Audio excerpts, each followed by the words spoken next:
মানে? সুফিয়ান অবাক হয়ে তার মাকে প্রশ্ন করে। তার মা জানায়, আমার এক বান্ধবী ছিল, ও বেঁচে নেই। তবে ও বেঁচে থাকা অবস্থায় আমি তো বিয়ে ওর মেয়ের সাথে ঠিক করে রেখেছিলাম। সেদিন আমার অসুস্থতা দেখতে যে আসলো তোর ওই আঙ্কেলের মেয়ে। আমি যদিও তোকে এই কথাটা অন্য সময় ভালোভাবে বলতাম, কিন্তু এখন যেহেতু আমার জীবনের কোনো নিশ্চয়তা নেই, তখন আমি দেরি করতে চাই না। আমি ভাবছি দ্রুত ভাইজানের সাথে কথা বলে বিয়ের পাকা কথা সেরে নিব। এসব শুনে সুফিয়ান হতভম্ব হয়ে চুপ হয়ে যায়। তারপর সাহস নিয়ে বলে, আম্মা তোমাকে একটি কথা বলতে চাই, আমার কষ্ট পেও না। কি কথা? এই বিয়ে হবে না। এমন কথা বলিস না বাপজান, তাহলে কিন্তু আমি সহ্য করতে পারবো না। আমার বান্ধবীকে আমি কথা দিয়েছি, তার অনুপস্থিতিতে এখন আমি কথা ভাঙতে পারবো না। এটা আমার দ্বারা হবে না। মায়ের মুখে এমন কথা শুনে সুফিয়ান স্নেহার কথা বলতে পারে না। তার মা অসুস্থ, এই সময় যদি এমন কথা বলে তাহলে তার মা ভেঙে পড়বে। তাছাড়া এই বিয়ে নিয়ে মায়ের যে আকাঙ্ক্ষা সে দেখছে, তাতে তার কথা শুনলেও হয়তো তার মা মানতে পারবে না। তাই সুফিয়ান মাথা ঘুরিয়ে নেয়। এরপর বিয়ের 2 ঘন্টা আগেও সুফিয়ানকে উদাসীন ভাবে নিজের ঘরে একা দাঁড়িয়ে থাকতে দেখে তার মা জিজ্ঞাসা করে, তুই এই বিয়েতে খুশি না বাজার? না। সুফিয়ান নিজের মনের সাথে যুদ্ধ করে আর পারল না, তাই মাকে সরাসরি তার কথা বলে দিল। সে অনেক নমনীয় গলায় বলে, আম্মা আমি অন্য একজনকে ভালোবাসি। এই বিয়ে হলে দুজনকে ঠকানো হবে। আমি পারবো না আম্মা। আমি এতদিন বুকে পাথর চাপা দিয়ে সুফিয়ানকে কথা বলার সুযোগ না দিয়ে তার মা না বলে চিৎকার করে ওঠে।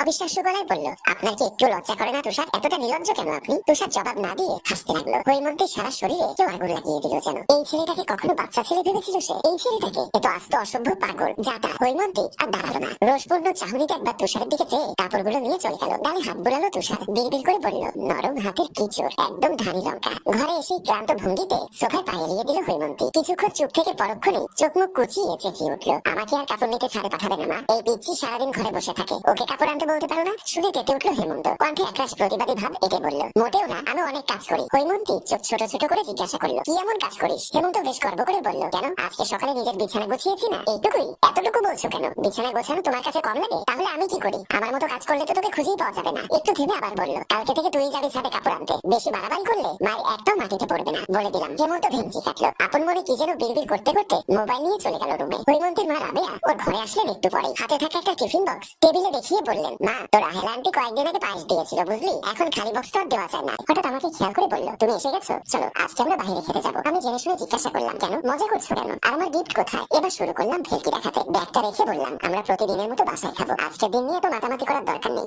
স্ত্রী এগিয়ে গিয়ে বলল, তুমি কি পাগল হয়েছো? বিবাহ বার্ষিকীর দিনে কেউ বউকে কথা বলে? আর কেউ তো আমার মতো শুধু বউকে দূর থেকে ধরে ঘুমিয়ে পড়ে না। আমার মনে বিবাহ বার্ষিকী পালন করার মতো আনন্দ এখন নেই। ফ্রেশ হতে গেলাম, রান্না বসাও। আমার বউয়ের মুখটা একেবারে চুপসে গেল। কিছুক্ষণ পর মনমরা হয়ে বেলকনিতে দাঁড়িয়ে আছি। বউ পেছন থেকে এসে আমাকে তার দিকে ঘোরালো, চোখে কোনা দিয়ে জল বেরিয়ে পড়ছে। আমি কিছু বলবো তার আগেই ধূপধাপ আমার বুকে কয়েকটি বসিয়ে দিল।